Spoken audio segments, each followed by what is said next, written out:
تراویح کی بات ہم نے کی، کچھ 20 تراویحیں پڑھتے ہیں، کچھ 8 پڑھتے ہیں، 30 پڑھتے ہیں، کیا ٹھیک ہے؟ 40 بھی پڑھتے ہیں، ایسے لوگ بھی ہیں۔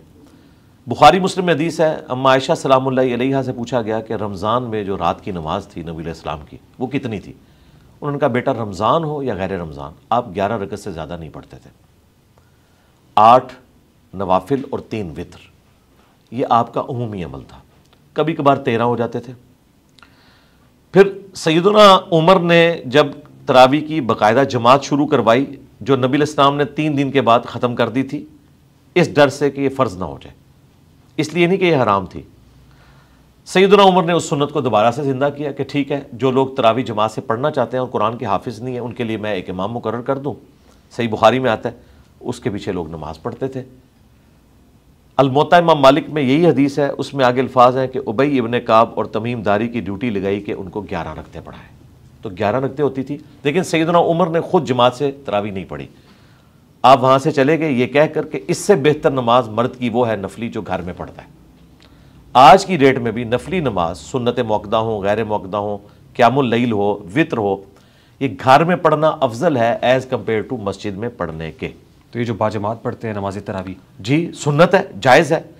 جو چیز نبی علیہ السلام نے ایک دن بھی کی اور اس سے منع نہیں فرمایا حرمت کے درجے میں، وہ کوئی اگر روزانہ بھی کر لے تو جائز ہے، اسے آپ غلط تو نہیں کہہ سکتے۔ ٹھیک۔ اچھا یہ بتائیے کہ کیا دیہاڑی دار شخص جو ہے جو دیہاڑی لگاتا ہے اس پہ بھی روزہ فرض ہے؟ جی روزہ فرض تو ہے اس کے اوپر، اب پریکٹیکلی کیا وہ رکھ سکتا ہے یا نہیں، اور اگر وہ نہیں رکھ سکتا تو کیا کرے۔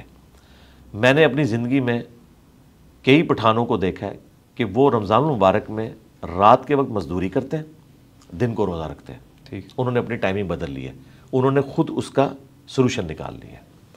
یہ سولوشن بھی پاسبل ہے، ہو سکتا ہے ہر ایک کے لیے پاسبل نہ ہو۔ اگر کوئی ایسا دیہاڑی دار ہے کہ جس نے دن کے وقت ہی کام کرنا ہے، اسے رات کو کوئی اس طرح کا کام نہیں ملتا، تو اس کے لیے ہمارے پاس سولوشن یہ ہے کہ ہم ان لوگوں کو جو صاحب ثروت ہیں ریکویسٹ کرتے ہیں کہ آپ لوگ ان لوگوں کو اپنی زکوٰۃ میں سے دیں، یہ ڈیزرونگ ہے، 1 مہینے کا راشن ڈلوا دیں، ان کو آپ اتنا خرچہ دیں کہ وہ بغیر مزدوری کے 1 مہینہ گزار سکیں، تاکہ وہ روزے رکھیں، ان کو تو ثواب ہوگا، آپ کو بھی پیرلل میں ثواب ہوگا۔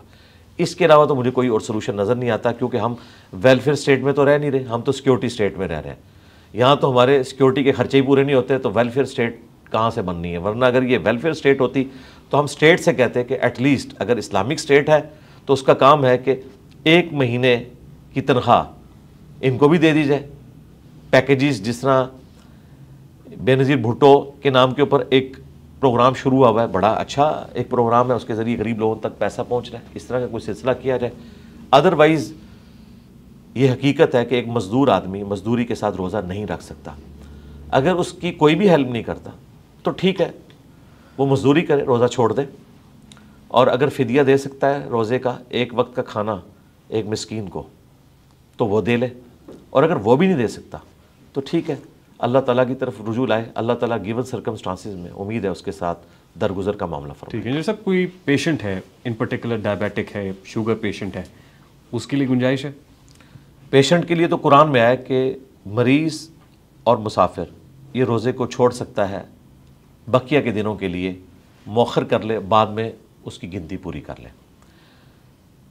اسی کی ایکسٹینشن ہے صحیح بخاری میں، انس ابن مالک جب بوڑھے ہو گئے تو وہ پھر روزہ نہیں رکھتے تھے، ایک مسکین کو 1 وقت کا گوشت کے ساتھ کھانا کھلاتے تھے، اور یہی آیت پڑھتے تھے کہ مریض اور مسافر روزے کو چھوڑ سکتا ہے فدیے کے عوض۔ حالانکہ وہ مریض نہیں تھے، بوڑھے تھے، لہٰذا ایک اور چیز ایڈ ہوگی کہ بڑھاپا بھی مرض میں لائی کرتا ہے۔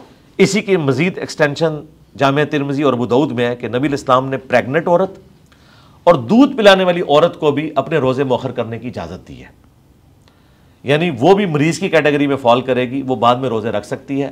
اور اگر ایک عورت پریگننٹ ہوئی، پھر 2 سال دودھ پلایا، پھر پریگننٹ ہوگی، عموماً ایسا ہو جاتا ہے 6-7 سال گزر گئے، تو پھر وہ ایک روزے کے بدلے ایک فدیہ دیتی جائے، ایک مسکین کو 1 وقت کا کھانا، جو قرآن میں رپورٹ ہوا، جو آپ خود کھاتے ہیں یا اس کے ایکویلنٹ رقم۔ روزے رکھنے کی حاجت نہیں ہے جب تک کہ وہ نارمل کنڈیشن میں نہیں آ جاتی۔ رہے وہ مریض جس طرح کے شوگر کے مریض ہیں، جو پرماننٹ مریض ہیں، جن کی صحت یابی کی اب امید ہی نہیں ہے، ظاہر ہے ان کا وہ پینکریاس ڈسٹرب ہو چکا ہے. انسولین لیتے ہیں, انجیکشن لیتے ہیں انسولین. ہاں, اگر انسولین لے کر وہ اپنا مینٹین کر سکتے ہیں تو ٹھیک ہے, اپنے کھانے پینے کی ٹائمنگ کو اس طرح ایڈجسٹ کریں, وہ روزہ رکھ سکتے ہیں. نہیں, لیکن انسولین کا انجیکشن ہوتا ہے, انجیکشن لگانے سے روزہ برقرار رہتا ہے. روزے کے دوران نہ لگائیں, سحری اور افطاری کو یوٹیلائز کریں. میرے اپنے سسر ہیں, ان کے ساتھ یہ مسئلہ ہے تو وہ روزے رکھ رہے ہیں. انجیکشن لگانے سے روزہ ٹوٹ جاتا ہے. ہاں, انجیکشن لگانے سے روزہ ٹوٹنے کے بارے میں 2 رائے ہیں. چونکہ یہ قرآن و سنت میں واضح مسئلہ بیان نہیں ہوا. قرآن و سنت میں جو روزہ توڑنے والی چیزیں ہیں ان میں وہ چیز ہے جو آپ حلق کے ذریعے معدے تک پہنچاتے ہیں. اب یہ تو معدے تک حلق کے ذریعے نہیں پہنچتی, یہ یا گوشت میں لگتا ہے ٹیکا یا لگتا ہے کسی وین کے اندر. انسولین کا تو گوشت میں ہی لگتا ہے اور وہ خود بخود ورکنگ کرنا شروع کر دیتا ہے. تو گوشت والا جو ٹیکا ہے نا, اس کے بارے میں تو میجارٹی علماء کا یہ کہنا ہے کہ اس سے روزہ نہیں ٹوٹے گا, وین والے سے ٹوٹ جائے گا. جبکہ ہمارا موقف یہ ہے اس میں کہ چاہے وین والا ہو گوشت والا ہو, بخاری میں ابن عباس کا قول ہے کہ جسم میں کوئی چیز داخل کر دی جائے تو وہ روزہ توڑ دے گی, اور نکالی جائے تو روزہ نہیں توڑے گی. احتیاط اسی میں ہے کہ ایسا شخص اس ایک روزے کی پھر قضا دے گا. مریض کو اجازت ہے وہ روزہ توڑ بھی سکتا ہے, یا پھر اپنی ٹائمنگ کو اس طرح ایڈجسٹ کرے کہ وہ روزہ رکھ لے. اور اگر وہ اتنا پرماننٹ مریض ہے کہ اسے کچھ دیر بعد کچھ نہ کچھ انٹیک لینا پڑتا ہے تو وہ پرماننٹ مریض ہے, اسے روزہ رکھنے کی ضرورت ہی نہیں, اس کے روزے معاف ہیں, وہ اس کے بدلے فدیہ دے گا 1 وقت کا کھانا, اسے روزہ رکھنے کی ضرورت ہی نہیں جو پرماننٹ مریض ہے. ٹھیک.